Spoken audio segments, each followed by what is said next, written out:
లోక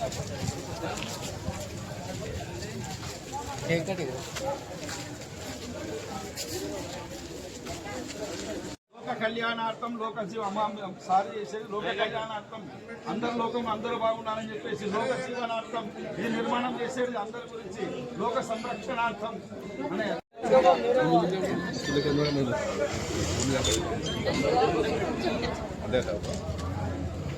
జై పచన జై పచన జై కేసీఆర్ జై కేసీఆర్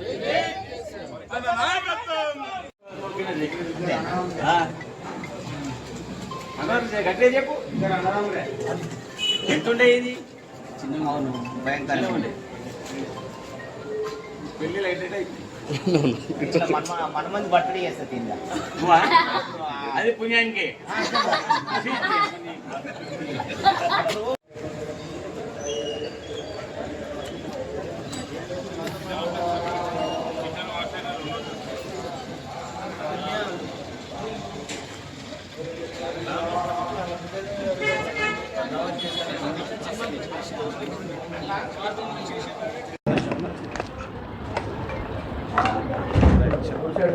అడ్డగుట్ట వ్యవస్థాపకుడు జిఎం అంజయ్య అని ఉంది. అంటే ఈ లొకాలిటీ సెటిల్ కానీకి బాగా కష్టపడ్డాడు. ఇప్పుడు అంతా ఎవరెవరో ఏమో చెప్తూ ఉంటారు కానీ అస్సలు కష్టపడ్డాడు జిఎం అంజయ్య. దగ్గర ఒక దాదాపు 6 సార్లు ఆయన తలలు పగిలిపోయినాయి. ఇక్కడ అప్పుడు కొత్తగా ఇల్లు వేసినప్పుడు ఇక్కడ కమ్యూనిటీ హాల్ కట్టాలని చెప్పి ఉంటే ఇంతకుముందు పాతది ఉండే అది చేసి ఎక్స్టెన్షన్ చేసి పెద్దగా కట్టాలని చెప్పి ఆయన పేరు మీద దీనికి 2,20,00,000 గతంలో శాంక్షన్ ఇచ్చినాం. ఆ డబ్బులు సరిపోకుంటే ఇప్పుడు మళ్ళీ 1,75,00,000 ఇప్పుడు మళ్ళీ ఇచ్చినాం. దాదాపు 3.50 3.75 తోటి అది చేసినాం. ఆ మీద ఇవాళ టెంకాయ కొట్టేసి అది చేసే వర్క్ మొదలు పెడతా అంటే సరే అనేది ఇనాగ్రేషన్ చేయడానికి వచ్చినాం. ఇంకా అడిగా అంటే మొట్టమొదట కాంట్రాక్టర్ అప్పుడు అడిగినప్పుడు 2,25,00,000 అయితే ఏం చెప్పాడు. దాని తర్వాత ఆ డబ్బులు సరిపోలేదు. అది సరిపోకుంటే కొద్దిగా పెండింగ్ అయింది.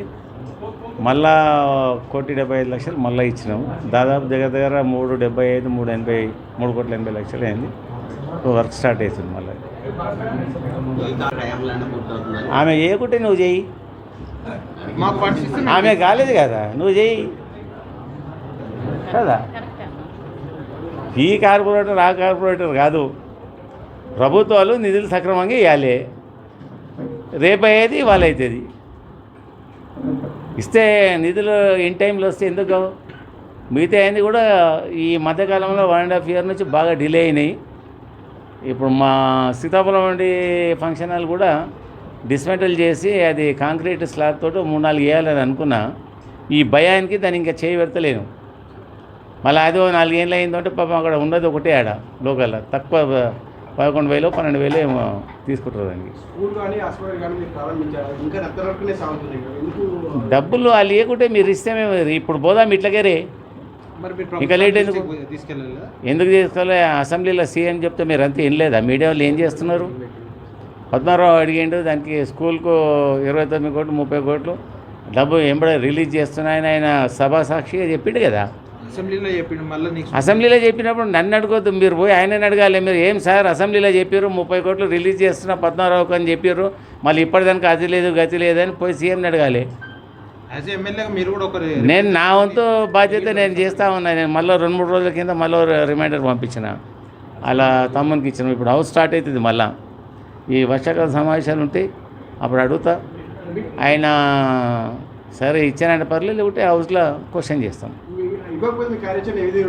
కడతాం, ఖచ్చితంగా కడతాం. అది వదిలే ప్రసక్తి లేదు. ఈ మధ్యకాలం ఫస్ట్ నేను డబ్బులు ఇస్తా, ఆయన నుంచి జనం దగ్గరకు పోతాం. అది జనంకి సంబంధించిన వర్క్ కాబట్టి అది ఎడ్యుకేషన్ ఇన్స్టిట్యూటు నలుగురు కూడా మాకు సపోర్ట్ చేస్తారు. ఫస్ట్ నేను మొదలు పెడతాది నా డబ్బులతోటి చేసి మీ అటువంటి వాళ్ళందరికీ చెప్తాం.